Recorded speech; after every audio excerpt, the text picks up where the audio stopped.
Saludos a todos y bienvenidos a Telecurul, una producción del Canal Congreso. El programa de hoy será conducido por el senador del Partido Liberal, Juan Manuel Galán, quien presentará en Telecurul el balance de su gestión legislativa durante el segundo semestre del 2016. Gracias por acompañarnos y nuevamente, bienvenidos.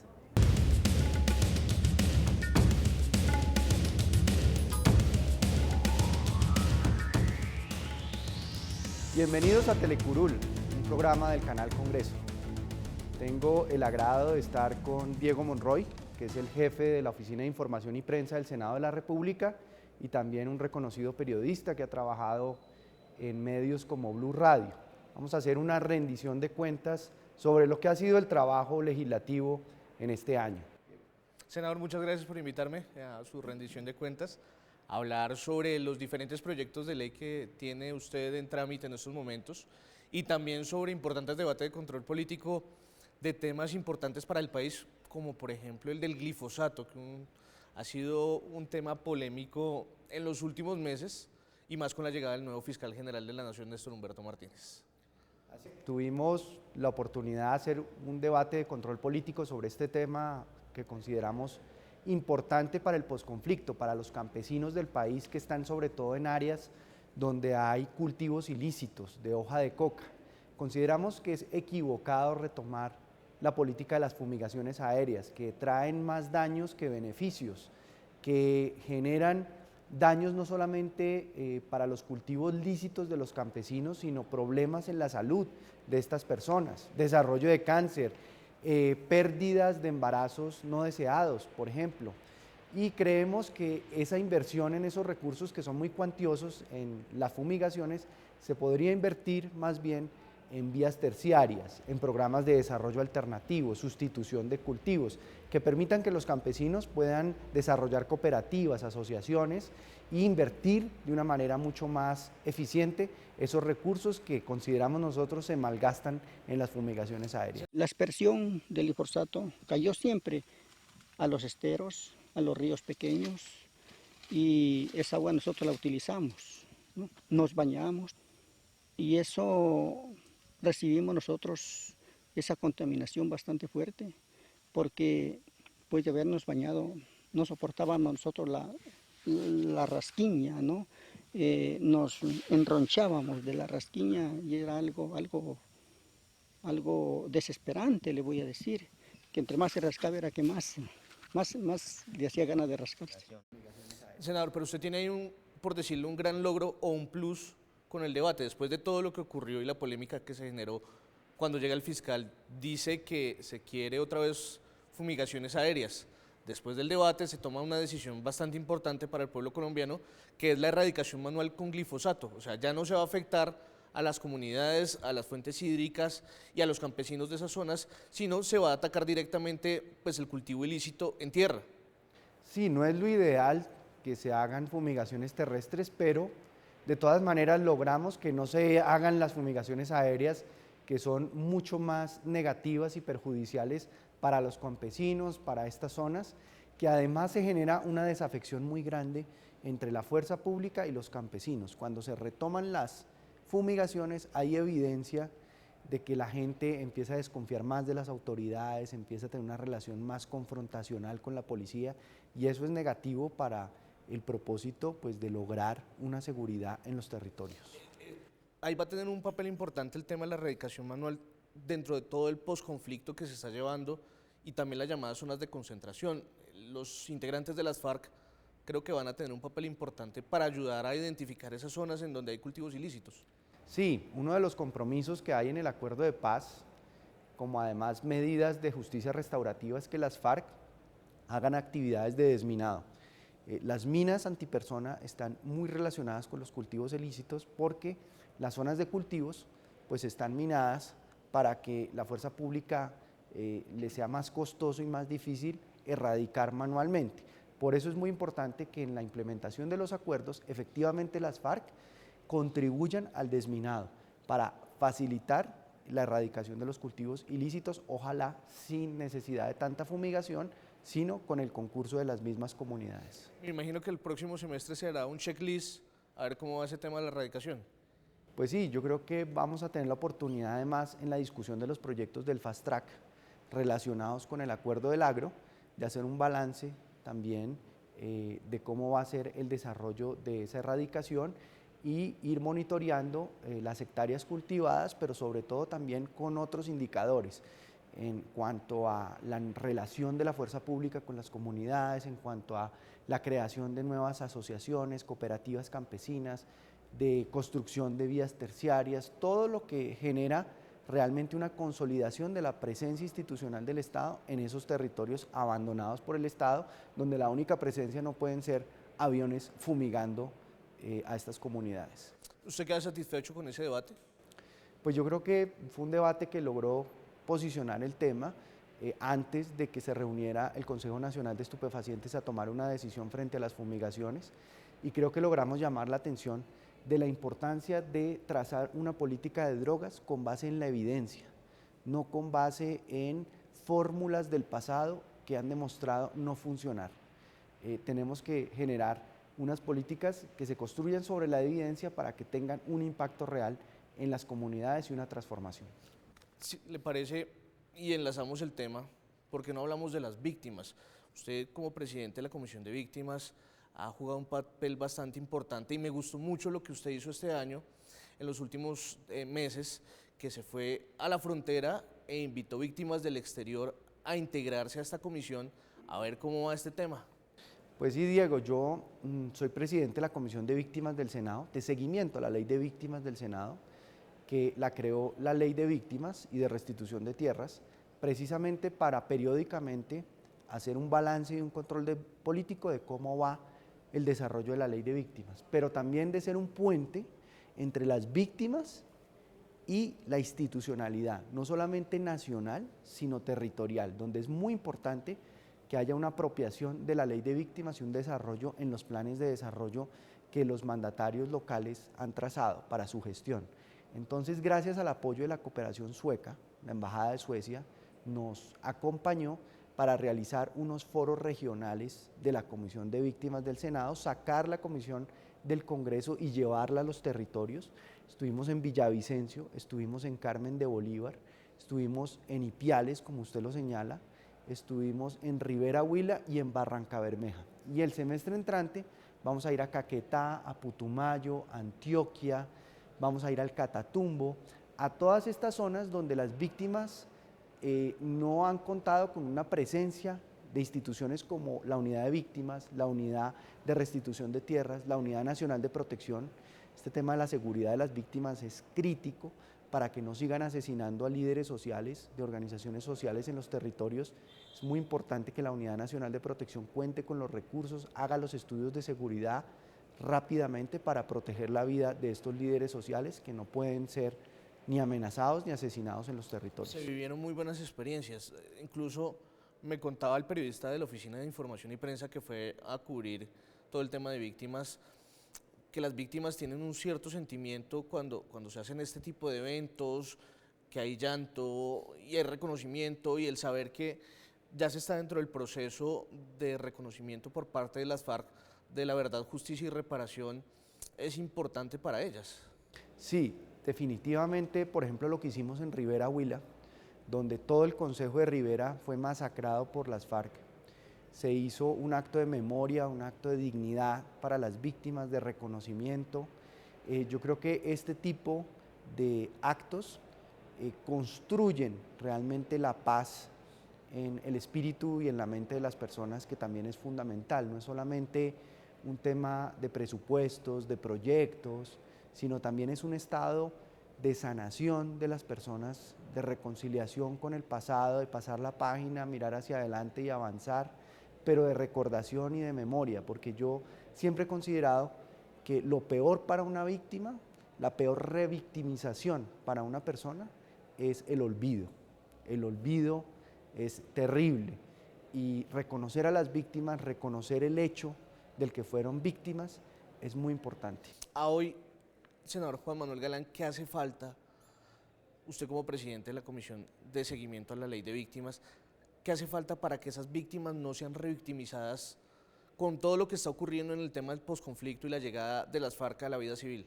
Bueno, la gran garantía de no repetición es poder construir una institucionalidad de paz en los territorios. Es que el Estado llegue no solamente con la fuerza pública para prestar seguridad, sino que llegue con todo lo que tiene que ver con inversión social, con proyectos de desarrollo alternativo, pero que también en el espíritu y en la actitud de la gente se construya la paz. Tuvimos, por ejemplo, el ejemplo de Juliana Zamboní y la reacción social que hubo a este asesinato y la violencia contra los niños. El chapecoense y la tragedia aérea, la manera como se solidarizó el pueblo antioqueño. Este tipo de reacciones son las que tenemos que construir alrededor de la paz, del proceso de paz y de los acuerdos. Hay un punto importante para finalizar este tema y que quiero resaltar, y es, se le abrió las puertas a las víctimas en el tema de la refrendación de los acuerdos aquí en el Congreso. Vinieron a ellos a exponer por qué sí o por qué no se veía refrendar los acuerdos por parte del Congreso de la República. Sí, esa parte se la respondo después de que nos vayamos a un corte de mensajes institucionales de Canal Congreso.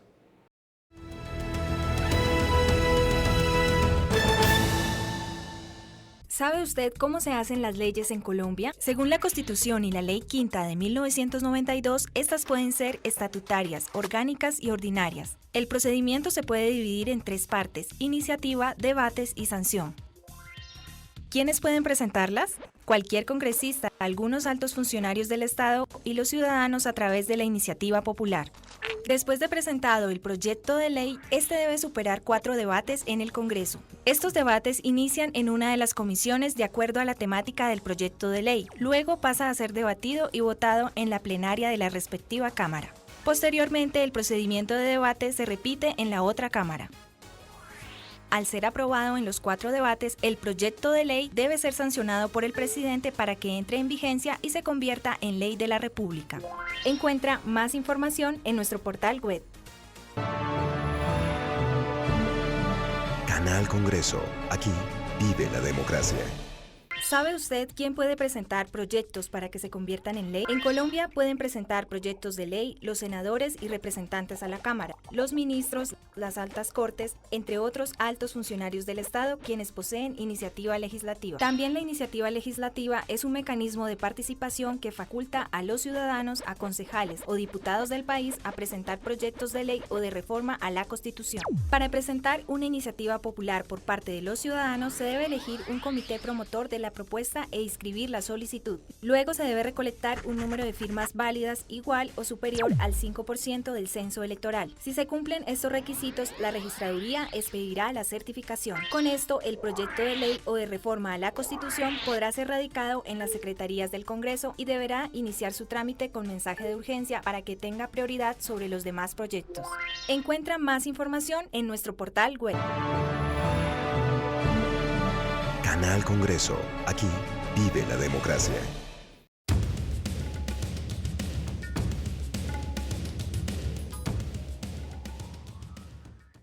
Volvemos a Telecurul del Canal Congreso. Estamos dialogando con Diego Monroy sobre lo que ha sido la gestión en este segundo semestre del 2016 en el Congreso de la República. Me preguntaba Diego sobre una sesión especial que tuvimos de víctimas en el Congreso a raíz de los resultados del plebiscito. Tuvimos la oportunidad de recibir acá a la Mesa Nacional, las mesas departamentales, las mesas municipales de víctimas, que vinieron acá al Congreso de la República a expresar su respaldo al derecho fundamental a la paz, a que el presidente de la República avanzara después del resultado adverso del plebiscito en renegociar un nuevo acuerdo de paz que permitiera hacer efectivo el proceso de paz. Por eso le hicimos llegar al presidente Santos un documento con todo lo que las víctimas trajeron de insumos en relación con su situación en los territorios, y eso yo creo que ayudó para que el presidente de la República pues tuviera mucho más en cuenta esa perspectiva nacional de la posición de las víctimas y su respaldo al proceso de paz. Incluso, senador, las víctimas ya vinieron al primer debate de amnistía, al que se dio hace pocos días, donde se aprobó la ley. Ya vi por ahí Imelda Daza como una parte política de lo que va a ser el nuevo partido de las FARC, y ya vinieron varios a empaparse de cómo va a ser todo este proceso aquí en el Congreso. Sí, Imelda Daza pues representa a todas esas víctimas de la Unión Patriótica, que fue un partido que en los años 80 los paramilitares exterminaron prácticamente, y creo que es muy importante la participación de ella, pero también hemos pedido que Odorico Guerra, que es el presidente de la Mesa Nacional de Víctimas, haga presencia durante todos los debates de los proyectos de Fast Track que va a debatir el Congreso de la República, que va a tramitar para poder implementar y desarrollar en la práctica los acuerdos de paz. Cambiemos de tema. Usted ha hecho una tarea importante en el Congreso de desmitificar un tema que es un tema tabú, es un tema difícil en la sociedad para tocar, y es el tema de la marihuana medicinal. Usted es autor de esa ley que ya fue aprobada por el presidente Juan Manuel Santos, ya fue sancionada, y se hizo un primer debate de control político, porque después de 6 meses de esa aprobación ha sido un poco difícil implementar este proyecto y esta ley de la República. ¿Por qué, senador? ¿Y qué pasó en ese debate? Pues estamos a la espera de que el Gobierno Nacional, sobre todo con el liderazgo del Ministerio de Salud, expida el decreto reglamentario de la ley que nosotros aprobamos a mediados de este año, que ese decreto va a establecer todo lo que tiene que ver con las licencias, va a establecer todo lo que tiene que ver, que para nosotros es muy importante, con las guías clínicas y los protocolos médicos, todo lo que tiene que ver con el régimen sancionatorio a quienes violen el régimen de licencias.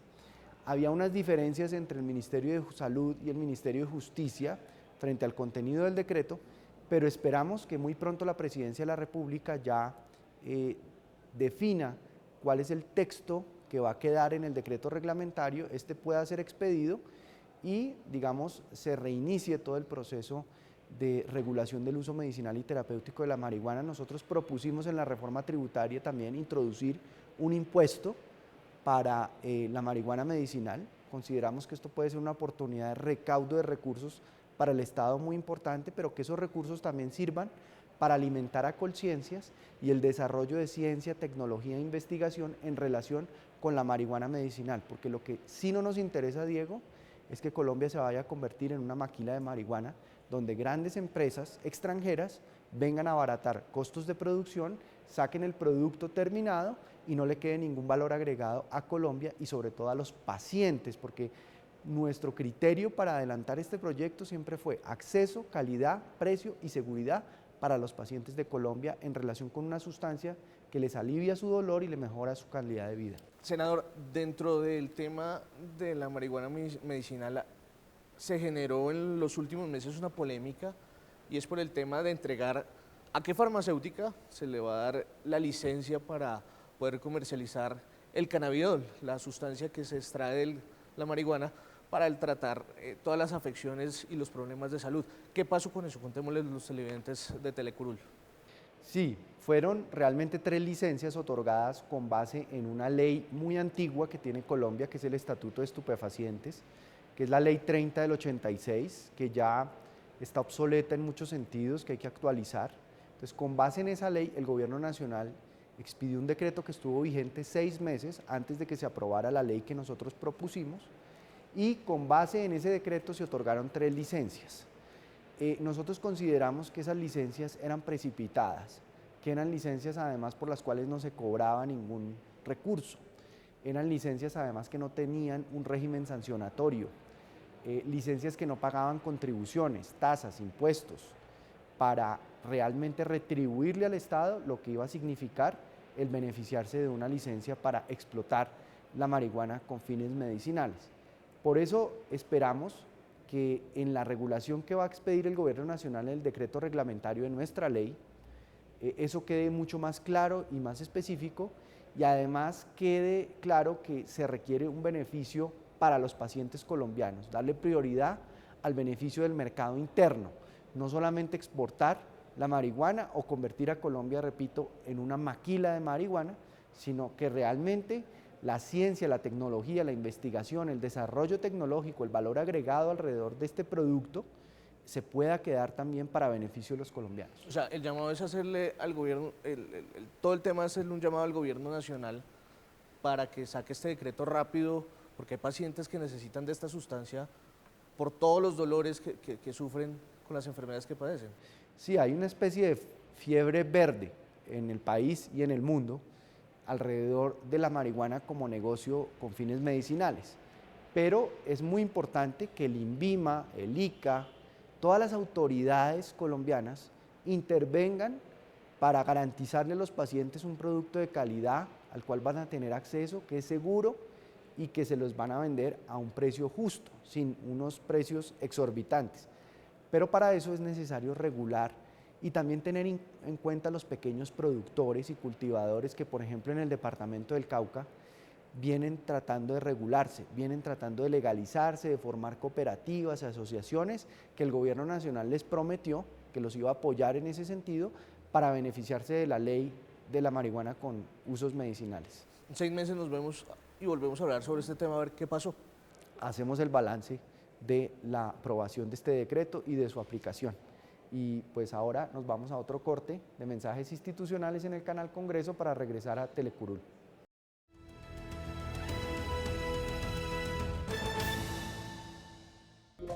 ¿Sabe usted cuáles son las funciones del Congreso?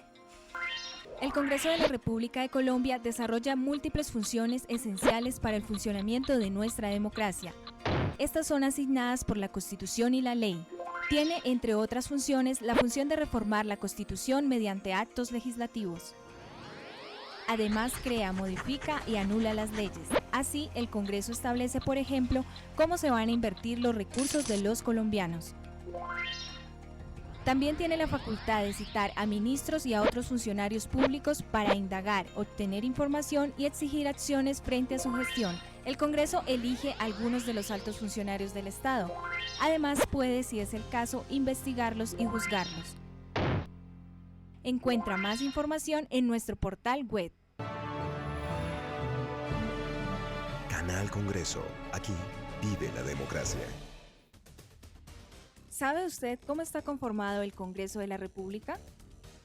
El Congreso de la República está conformado por 2 cámaras, el Senado con 102 miembros elegidos a nivel nacional y la Cámara de Representantes compuesta por 166 integrantes elegidos en los departamentos. A su vez, el Congreso está dividido en 7 comisiones constitucionales que se especializan en temas para facilitar el trámite legislativo y de reforma constitucional. Entre los temas más relevantes que tratan las comisiones son la Comisión Primera, Reformas a la Constitución y Derechos Fundamentales. La Comisión Segunda trata temas internacionales y de seguridad nacional. La Comisión Tercera, Impuestos y Crédito Público. La Comisión Cuarta, Presupuesto. La Comisión Quinta, Temas Agrarios y de Medio Ambiente. La Comisión Sexta, Servicios Públicos, Educación y Cultura. Y la Comisión Séptima, Salud y Vivienda. Encuentra más información en nuestro portal web. Canal Congreso. Aquí vive la democracia.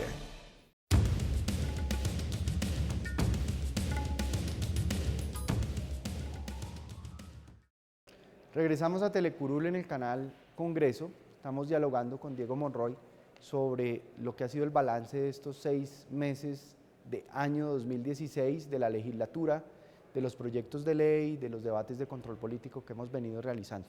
Usted es un senador bastante acucioso, debates de control político. Lo vemos hablando en plenarias, pero también le queda el espacio y el tiempo para liderar proyectos de ley. Senador, tiene 4 proyectos importantes en estos momentos en trámite en comisiones y a punto de iniciar trámite en plenarias. Hablemos de uno de ellos, agentes de inteligencia. Usted me contaba fuera de micrófonos que hoy en día las fuerzas militares dan todo por los colombianos y no tienen ningún reconocimiento al momento de que ocurra un hecho fatal. Sí, los miembros de la fuerza pública, es decir, que no son civiles, están amparados por el régimen especial que tiene la fuerza pública en Colombia en materia de seguridad social, en materia pensional, pero hay un personal civil, hay un grupo de civiles que hacen labores de inteligencia que son muy arriesgadas, porque eso implica infiltrarse en organizaciones criminales. Por ejemplo, los golpes que recibió las FARC con la operación Jaque fueron gracias a este tipo de personas que durante meses y meses buscan llegar, infiltrarse en estas organizaciones, prestarle colaboración a la acción de las autoridades para contrarrestar las amenazas que estos grupos pueden generar para el país. Entonces, estos agentes de inteligencia civiles no tienen un régimen especial que los ampare. a pesar del sacrificio de exponer su vida, de separarse de su familia. Entonces queremos compensar a través de este proyecto de ley eso que hacen estas personas porque consideramos que es fundamental para la seguridad y los derechos humanos de los colombianos.